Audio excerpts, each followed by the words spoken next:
We are taught that democracy is the ultimate political ideal, but systems theorist Petar Nikolov argues that democracy is actually the greatest evil in human history, a literal dictatorship of mediocrity.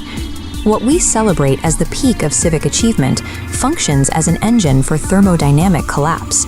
This is the process where a system loses its structured energy and degrades into random chaos. The mechanism behind this decay is purely mathematical. By giving every person an equal vote, the system empowers the opinion of the average fool. It actively punishes highly talented individuals by diluting their input, violating biological laws of natural selection. The ballot box acts as an entropic disease, a mathematical guarantee that societal order will continuously degrade over time. When the masses are left to vote based on popular appeal, they elevate destructive, populist personalities. The crowd demands leaders mirroring their own immediate, irrational desires, figures Nikolov describes as enraged cannibals. Joseph Stalin stands as a primary consequence of this dynamic. His ascent was fueled by manipulating populist mob energy to consolidate absolute control. Adolf Hitler provides another proof. He utilized popular support and democratic mechanisms to engineer his own nation's genocide. This exact pattern of entropic decay is currently eroding modern Western institutions, where bureaucratic consensus and popular approval are prioritized over objective efficiency.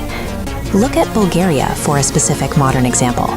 Driven by years of democratic whims, the country currently suffers a 25% emigration rate and a world record mortality rate of 24 deaths per 1,000 people. These severe statistics reveal the physical symptoms of a society mathematically losing its right to exist. The fundamental flaw of the equal vote is the mathematical illusion that summing up millions of individual mediocrities will somehow birth a great public mind. Under this system, a genius like Albert Einstein holds the exact same voting power as a common bandit. The peak of human intellectual value is effectively neutralized by the crowd. To bypass human cognitive bias, Nikolov introduces the U-theory. This framework treats society as a thermodynamic system that requires strict structural stability to survive.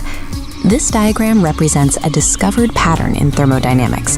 Every stable system must pay three specific conservation costs.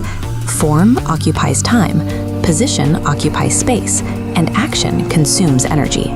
These universal constraints apply to every entity, from a subatomic particle to a complex civilization. If you fail to balance these three physical constraints, the system's energy dissipates. Any ever-end structure missing even one of these elements will inevitably collapse under its own entropy. This dashboard calculates the U-score, replacing the popularity contest of elections with an objective mathematical formula. It is a stability index evaluated by AI to measure a system's true resilience. These pillars track the specific metrics of the score. Code measures the refusal to do harm, Credo measures organizational efficiency, and Rights measures whether the correct expectations of citizens are being met.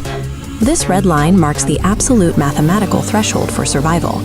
If any leader, company, or government scores below 0.618, they are in a state of terminal failure.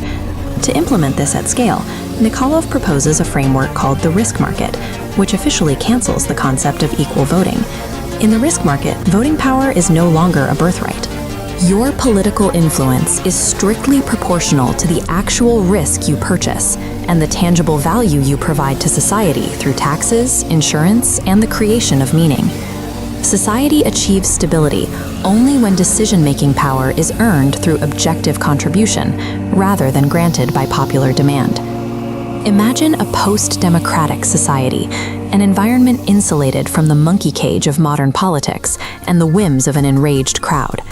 Here, policies focus on creating lasting morality and structural truth, rather than winning the temporary popularity contests we currently rely on.